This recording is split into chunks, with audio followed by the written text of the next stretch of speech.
جب ایک نمازی نماز شروع کرتا ہے تو اپنے ارادے اور اپنی توجہ کے ساتھ وہ اللہ رب العزت کی طرف متوجہ ہو جاتا ہے، اور ہر مسلمان کی یہ خواہش اور یہ تمنا ہوتی ہے کہ جب میں نماز پڑھ رہا ہوں، اللہ کے دربار میں حاضر ہوں، تو میری ساری نماز کا دورانیہ ایسا ہونا چاہیے کہ میرا سارا کا سارا فوکس، میری ساری کی ساری توجہ وہ نماز کے اندرونی جتنے اذکار ہیں، جتنی حیات ہیں، دل کی حضوری ہے، قلب کی حضوری جو ہے وہ مجھے حاصل ہو جائے، اور میں نماز کو اچھے سے اچھے طریقے سے ادا کر سکوں، تاکہ یہ نماز جو ہے وہ میری نجات کے لیے کافی وافی۔ نماز کے اندر جو فوکس اور توجہ ہے وہ کس قدر ہونا ضروری ہے، میں نے اپنے شیخ حضرت اقدس شیخ الحدیث، آپ حضرات ان کو اس فورم پہ سنتے رہتے ہیں، حضرت اقدس شیخ الحدیث حضرت مولانا مفتی محمد طیب صاحب دامت برکاتہم العالیہ سے سنی ہی نصیحت جو ہے وہ آپ حضرات کی خدمت میں یہاں پر رکھنا چاہوں۔ حضرت نے ایک دفعہ یہ فرمایا کہ نماز کے اندر جو ضروری درجے کی توجہ اور ضروری درجے کا خشوع اور انسان کے دل کا وساوس اور خطرات اور دوسرے خیالات سے پاک ہونا جو لازم درجے کا ہے، جو ابتدائی درجے کا ہے، وہ صرف اتنا ہے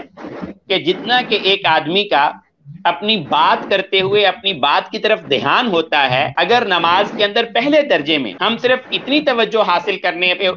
قادر ہو جائیں اور اس قابل ہو جائیں کہ ہم اپنی نماز کو ادا کرتے وقت جو اذکار ہم ادا کر رہے ہیں ان اذکار کو صرف توجہ کے ساتھ ادا کر رہے ہیں۔ دیکھیے، میں آپ حضرات سے مخاطب ہوں، اس وقت میں بات کر رہا ہوں اور آپ لوگ بھی میری بات سن رہے ہیں،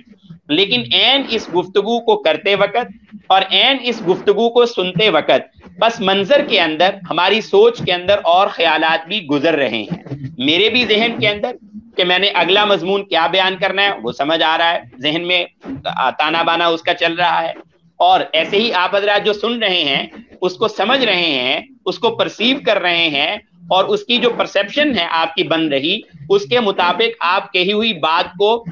پرکھ بھی رہے ہیں اپنے پرانے علم کے مطابق کہ کتنی بات جو ہے وہ کس درجے میں جا رہی ہے، کس درجے میں نہیں جا رہی، گویا کہ دوسرے لفظوں کے اندر سنی ہوئی بات کو ہضم کرنے کا جو پروسیس ہے، یعنی دماغی طور پر اس چیز کو سمجھنے کا، وہ بھی ساتھ ساتھ چل رہا ہوتا ہے، حتیٰ کہ ارد گرد کی جو دوسری چیزیں ہو رہی ہوتی ہیں ان کو بھی انسان بآسانی سمجھ رہا ہوتا ہے۔ اس کی بالکل یہی مثال ہے دوسرے خیالات کی، جیسے کہ آپ مجھے اپنی سکرین پر دیکھ رہے ہیں، لیکن سکرین پر دیکھنے کے ساتھ ساتھ چشمے نظر سے، نظر کا جو گوشہ نظر ہے اس گوشے سے آپ کو دوسری چیزیں بھی نظر آ رہی ہیں۔ تو نماز کے اندر جو پہلا درجہ ہے ارتکاز کا اور اللہ تعالیٰ کے ہاں قلب حضوری کا، وہ صرف اتنا ہی ہے کہ جو ہم ادا کر رہے ہیں اپنی زبان سے، جو الفاظ ہم اپنی زبان سے ادا کر رہے ہیں ان کی طرف ہمیں فوکس ہو۔ جیسے میں اپنی بات کرتے ہوئے اپنی بات کو دھیان سے ادا کروں گا، اگر یہاں پر میں ضرورت سے زیادہ توجہ اگر اپنی بات کی طرف کروں گا تو مجھے اپنی بات بھول جائے گی، اور اگر میں ضرورت سے زیادہ توجہ کسی دوسری چیز کی طرف کر دوں گا تب بھی مجھے اپنی بات کے اندر اٹکن آنا شروع ہو جائے گی، بھولنا شروع ہو جاؤں گا۔ تو نماز کے جب ہم اذکار ادا کریں تو ہمیں نماز کے اذکار کے اندر وہ جو الفاظ ہم پڑھ رہے ہیں ان الفاظ کی طرف صرف اتنا ارتکاز اور توجہ کافی ہے کہ میں عین اس لمحے پر کیا پڑھ رہا ہوں، میں سبحانک اللہ ثنا پڑھ رہا ہوں، میں تعوذ پڑھ رہا ہوں، بسم اللہ پڑھ رہا ہوں، سورہ فاتحہ کی ایک ایک آیت پڑھ رہا ہوں، اور پھر آگے سورت ملا رہا ہوں، سبحان ربی العظیم کہہ رہا ہوں۔ تو عین ان اذکار کی طرف اگر جو ابتدائی توجہ ہے کہ میں یہ اذکار پڑھ رہا ہوں، وہ اتنی توجہ کافی ہے۔ اگر اس سے زیادہ توجہ دینے کی کوشش کریں گے تو پہلے مرحلے کے اندر ہی انسان کا دماغ تھک جائے گا، انسان کا نفس جو ہے وہ تعب کا شکار ہو جائے گا، جس کی وجہ سے مزید اس کے اندر ترقی ناممکن ہوگی۔ اور خیالات کی مثال تو ایسی ہے کہ اگر اس کو دھکے سے آپ نکالنا چاہیں تو وہ دھکے سے نکلتے نہیں ہیں، بلکہ وہ گھس پھیٹیے اندر جا کر بن کر بیٹھ جاتے ہیں اور وہ قبضہ جما لیتے ہیں۔ اور حضرت یہ مثال دیا کرتے ہیں کہ خیالات کو اپنی توجہ سے ہٹانے کی مثال ایسے ہی ہے جیسے بجلی کے ایسے تار جن کے اوپر پلاسٹک نہ چڑھا ہوا ہو، آپ اپنے ہاتھ سے اٹھا کر ان کو پرے کرنے کی کوشش کریں۔ اگر کوئی شخص ان ننگے تاروں کو اپنے ہاتھ سے اٹھا کے پرے کرنے کی کوشش کرے گا تو بجائے وہ بچنے کے بلکہ وہ اسی حادثے کا شکار ہو جائے گا۔ نماز کے اندر بھی کبھی بھی زور لگا کے خیالات کو ختم کرنے کی ضرورت نہیں ہے، بلکہ نیا ایک خیال جمانے کی ضرورت ہے، اور وہ خیال صرف اور صرف اتنا ہی اگر انسان کر لے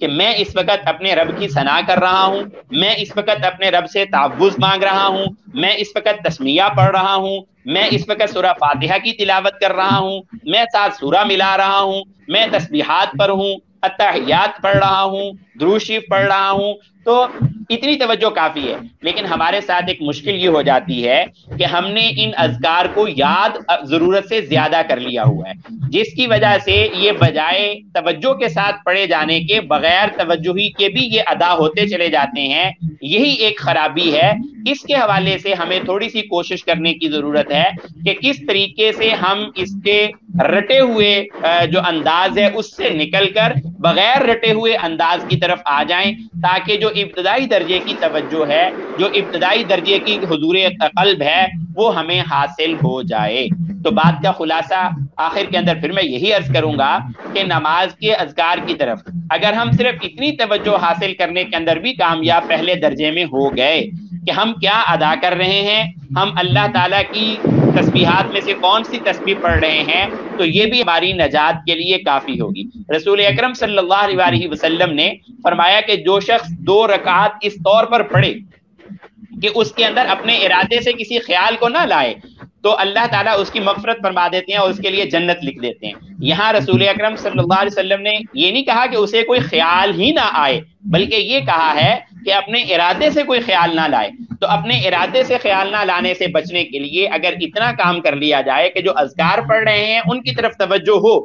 پیچھے سے بس منظر کے اندر جیسے گوشہ چشم سے کوئی اور چیز جو دکھتی ہے وہ دکھتی رہے، تو ہماری نماز پر وہ ضرر رساں نہیں ہوتی، ہماری نماز کو خراب نہیں کرتی۔ ایسے ہی یہ گزرنے والی سوچیں جو ہیں یہ بھی ہماری نماز کو خراب نہیں کریں گی۔